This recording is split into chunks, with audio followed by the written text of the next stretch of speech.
नमस्कार दोस्तों।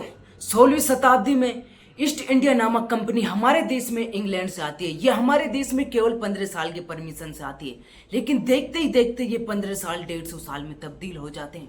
तो आज की इस वीडियो में हम बात करेंगे कि ईस्ट इंडिया कंपनी ने हमारे देश में ब्रिटिश साम्राज्य को कैसे स्थापित किया था, क्या रियलिटी है इसके पीछे। तो 1492 इटली का एक नागरिक कोलंबस हमारे देश को खोजने के लिए निकलता है। वो हमारे देश को समुद्री मार्ग से खोज रहा था, लेकिन कोलंबस गलती से उत्तरी अमेरिका पहुंच जाता है। उत्तरी अमेरिका के काले पीले लोगों को देखकर कोलंबस ने उन्हें रेड इंडियंस नाम दिया था, और आज भी रेड इंडियंस नाम की वहां एक जात चल रही है।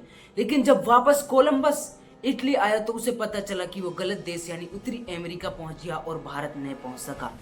लेकिन 1498 इंग्लैंड का एक नागरिक वास्को डी गामा हमारे देश को खोजने के लिए निकलता है। वास्को डी गामा हमारे देश को समुद्री मार्ग से खोज रहा था, और वो हमारे देश में वेल ऑफ गुड होप नाम के समुद्री मार्ग से भारत के व्यापारियों का पीछा करके हमारे देश के केलिकट नामक बंदरगाह पर आ जाता है। केलिकट में उसका स्वागत जेमुरी नाम का एक हिंदू शासक करता है।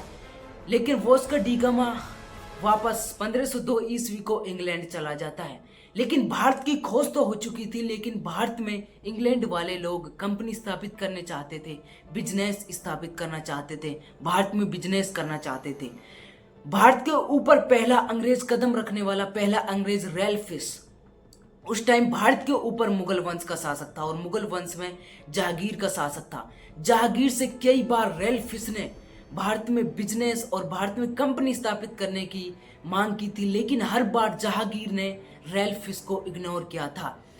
और भारत के कई मुगल बादशाहों से अंग्रेजों ने कई बार परमिशन लेने की कोशिश की थी, लेकिन हर बार मुगल बादशाहों ने अंग्रेजों को इग्नोर कर दिया था। लेकिन जब 1707 ईस्वी को मुगल बादशाह सबसे शक्तिशाली मुगल बादशाह औरंगजेब की मृत्यु हो गई, तो मुगल साम्राज्य धीरे धीरे कमजोर पड़ने लग गया। लेकिन जब 1707 ईस्वी को औरंगजेब की मृत्यु हो गई थी, तो मुगल साम्राज्य धीरे धीरे कमजोर पड़ने लग गया। और मुगल साम्राज्य की पहले तो मुगल साम्राज्य पूरे भारत तक ही फैला हुआ था, लेकिन धीरे धीरे मुगल साम्राज्य के ऊपर छोटे मोटे राजाओं ने कब्जा करना स्टार्ट कर दिया, मुगल बादशाहों के जगहों पर कब्जा करना स्टार्ट कर दिया। लेकिन जब 1707 ईस्वी के औरंगजेब की मृत्यु के बाद एक बादशाह हुए हैं फर्रुख शेर। फर्रुख शेर 1765 ईस्वी के लगभग इतने ज्यादा बीमार पड़ते हैं कि उनकी बचने की कोई आस नहीं थी। भारत के हकीमों ने फर्रुख शेर को बचाने के लिए पूरी कोशिश कर ली, लेकिन हर काम नाकाम होता जा रहा था। धीरे धीरे फर्रुख शेर मौत के मुंह में जाता चला जा रहा था। वहीं दूसरी ओर अंग्रेजों ने पश्चिम में 16वीं शताब्दी में ही ईस्ट इंडिया नामक कंपनी हमारे देश में स्थापित कर दी थी। ये कंपनी 1765 ईस्वी के लगभग तक तो इतनी ज़्यादा फल फूली नहीं थी, क्योंकि ईस्ट इंडिया कंपनी पर कोई भी छोटा मोटा राजा कब्जा कर सकता था, छोटा मोटा राजा उसके ऊपर अटैक कर सकता था। उस टाइम तक तो ईस्ट इंडिया कंपनी इतनी ज़्यादा फलन फूल भी नहीं थी। और बंगाल का पहला नवाब था रॉबर्ट क्लाइव। रॉबर्ट क्लाइव एक मद्रास का नवाब भी था, मद्रास का गवर्नर जनरल भी था।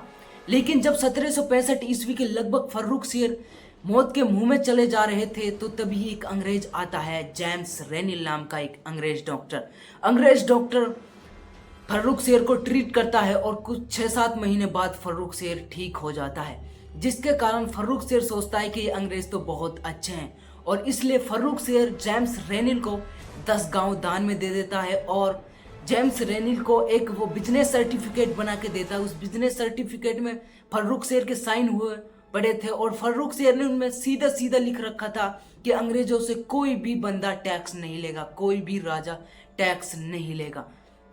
लेकिन अंग्रेजों ने इस चीज का दुरुपयोग उतारा। अंग्रेजों ने इस बिजनेस सर्टिफिकेट की 2 कॉपी करा कर भारत के व्यापारियों को बेचना स्टार्ट कर दिया। ये भारत के व्यापारियों को महंगों दामों पर बेचना स्टार्ट कर दिया, जिसके कारण फर्रुख शेर का खजाना धीरे धीरे खाली होने लग गया, सोने चांदी की कीमत बढ़ने लग गई, और फर्रुख शेर 1770 ईस्वी के लगभग मारे जा चुके थे। लेकिन इतने ज़्यादा ठीक भी नहीं हुए थे फर्रुख शेर। उनमें एक चेचक नाम की बीमारी आ गई थी, जिसके कारण वो जल्दी ही फर्रुख शेर मारे गए थे। लेकिन अंग्रेजों का साम्राज्य धीरे धीरे बढ़ता चला जा रहा था और मुगल साम्राज्य धीरे धीरे घटता चला जा रहा था। अंग्रेजों ने बिजनेस सर्टिफिकेट की टू कॉफी करा करा कर इतने ज़्यादा पैसे कमा लिए थे कि वो छोटे मोटे गांवों को लूटने लग गए, छोटे मोटे गांवों पर अटैक करने लग गए और उन्हें अपनी तरफ करने लग गए।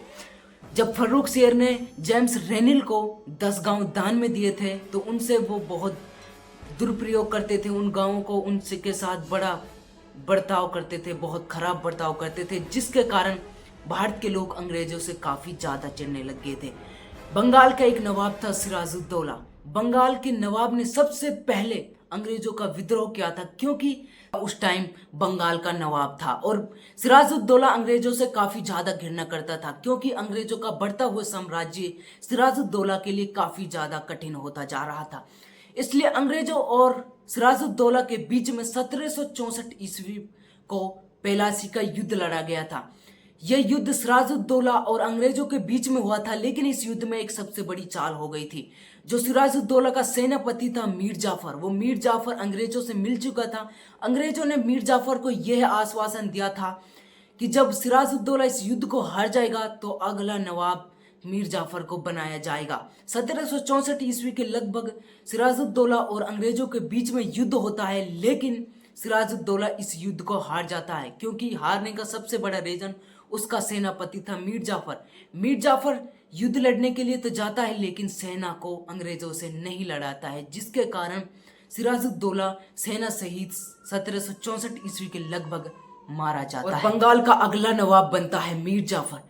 मीर जाफर भी एक अलग टाइप का बंदा था। मीर जाफर ने कुछ दिनों तक तो अंग्रेजों की बातों को फॉलो किया था, लेकिन मीर जाफर ने बाद में अंग्रेजों को इग्नोर करना स्टार्ट कर दिया, जिसके कारण मीर जाफर को अंग्रेजों ने बदल कर मीर कासिम को बंगाल का दूसरा नवाब बना दिया। लेकिन मीर कासिम मीर जाफर से भी खतरनाक था। मीर कासिम अंग्रेजों से पहले से भी बहुत ज़्यादा चिढ़ता था। सिराजुद्दौला का ये चचेरा भाई था, चचेरा भाई का लड़का था ये मीर कासिम। मीर कासिम पहले भी अंग्रेजों से काफ़ी ज़्यादा चिढ़ता था। सिराजुद्दौला का एक टाइम पर मीर कासिम सेनापति भी हुआ करता था, लेकिन सिराजुद्दौला ने किसी कारणवश मीर कासिम को सेनापति से हटा दिया था। लेकिन जब अंग्रेजों ने मीर कासिम को बंगाल का नवाब बना दिया था, तो मीर कासिम ने कोलकाता को अपनी राजधानी हटाकर मुर्शिदाबाद को अपनी नई राजधानी की स्थापना कर दी थी। लेकिन धीरे धीरे अंग्रेजों को मीर कासिम के ऊपर शक होने लग गया, क्योंकि मीर कासिम बहुत बड़ा नवाब था और मीर कासिम ने धीरे धीरे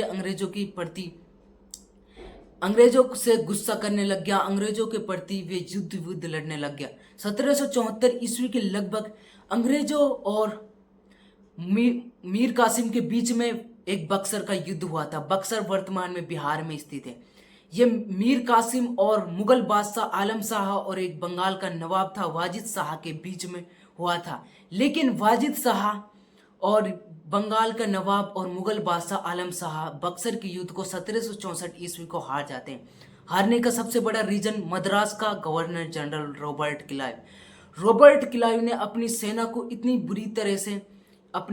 में इतने बुरी तरह से हथियार स्टार्ट किए थे, इंग्लैंड से इतनी बुरी तरह से हथियार मंगाए थे, बंदूकें, तोबे, जो भारत में सबसे पहले 1526 ईस्वी में मुगल बादशाह बाबर ने शुरू की थी। लेकिन अंग्रेजों ने इस चीज़ का बहुत बुरी तरह से प्रयोग किया और नवाबों के पास, मुगल बादशाहों के पास और लखनऊ का नवाब वाजिद शाह के पास इतने ज़्यादा हथियार नहीं थे।